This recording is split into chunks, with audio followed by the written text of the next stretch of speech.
This channel does not promote any violence, harmful, or illegal activities. All content provided by this channel is meant for an educational and information purpose only. দেখো জুলেখা, সার্জিস আলমের এই পোস্টের এবং এর বিরুদ্ধে ইতিমধ্যে কিন্তু স্বর ক্রমশ চড়া হয়েছে বাংলাদেশে। বাংলাদেশে একটি গান আমরা সবাই জানি যে বিএনপির সমর্থক এক গায়িকার গান সেই সময় তুমুল আলোড়ন সৃষ্টি করেছিল। গানটি ছিল দেশটা তোমার বাপের নাকি।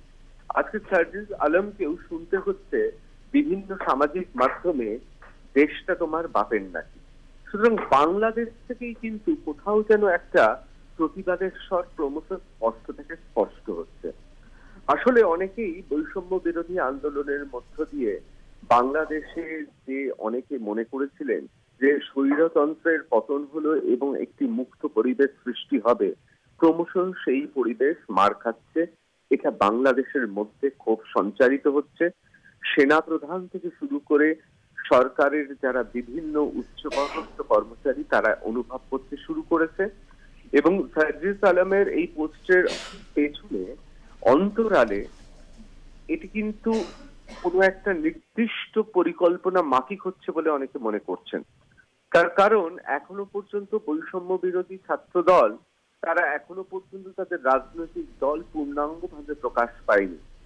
একদিকে বিএনপি, অন্যদিকে জামাতে তারা যথেষ্ট পরিপক্ক রাজনৈতিকভাবে, এবং বিএনপি এই মুহূর্তে নির্বাচন হলে অনেকে মনে করেন বিএনপি হাসতে হাসতে অনায়াসে ক্ষমতায় আসবে। এখন প্রশ্নটা হচ্ছে যে ডক্টর মোহাম্মদ ইউনূসকে তো অন্তর্বর্তী সরকারের উপদেষ্টা হিসেবে নিয়ে আসা হয়েছে। এটা তো কোনো মানুষের আদালতে এবং মানুষের ভোটের মাধ্যমে তো তিনি নির্বাচিত প্রতিনিধি নন।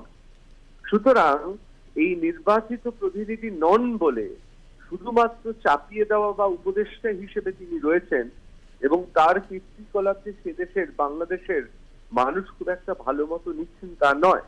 আমরা ইতিমধ্যেই দেখেছি সামাজিক বিভিন্ন মাধ্যমে প্রশ্ন উঠতে শুরু করেছে যে স্বৈরতন্ত্রের পতন, শেখ হাসিনাকে সরিয়ে দেওয়ায় বাংলাদেশের কি লাভ হলো।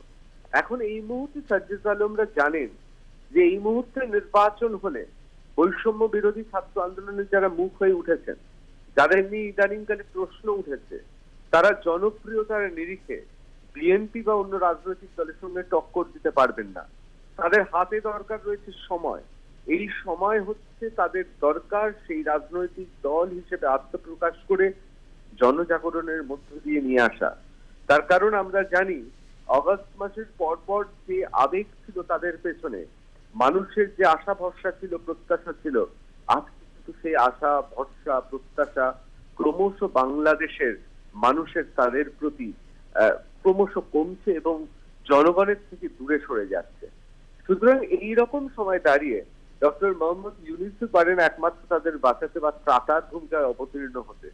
তার কারণ তিনি থাকলে এদের 7 খুন মাপ।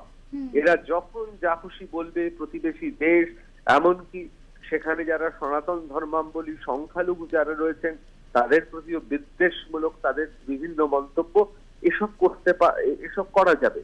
কিন্তু এটা সবসময় জুলেখা মনে রাখতে হবে, বাংলাদেশে অসংখ্য শুভবুদ্ধি সম্পন্ন মানুষ আছেন। রবীন্দ্রনাথ নজরুলের ভাবনায় উদ্বুদ্ধ বাংলাদেশে বেশি দিন এইরকম বিদ্বেষের বিষাক্ত নিঃশ্বাস ফেলা সম্ভব হবে না। সুতরাং এরা বুঝতে পেরেছে ডক্টর মোহাম্মদ ইউনূসকে সামনে রেখে, অনেকে বলছেন পাপেট হিসেবে, অর্থাৎ শুধুমাত্র কথা বলা কলের পুতুল হিসেবে তাকে সামনে রেখে তারা এখন রাজ করতে চাইছে। এবং এটা বাংলাদেশের গণতন্ত্রের পক্ষে অত্যন্ত উদ্বেগজনক ঘটনা বলেও রাজনৈতিক মহল, অর্থাৎ বাংলাদেশের রাজনৈতিক মহল মনে করছে। জুলেখা, বেশ, অবশ্যই আমাদের নজর থাকবে ঠিক কোন পথে এগোয় বাংলাদেশ সেদিকে। আপাতত ধন্যবাদ আপনাকে। আপনার কথা বলছিলাম আমাদের group editor in chief Ritabrata ভট্টাচার্যের সঙ্গে।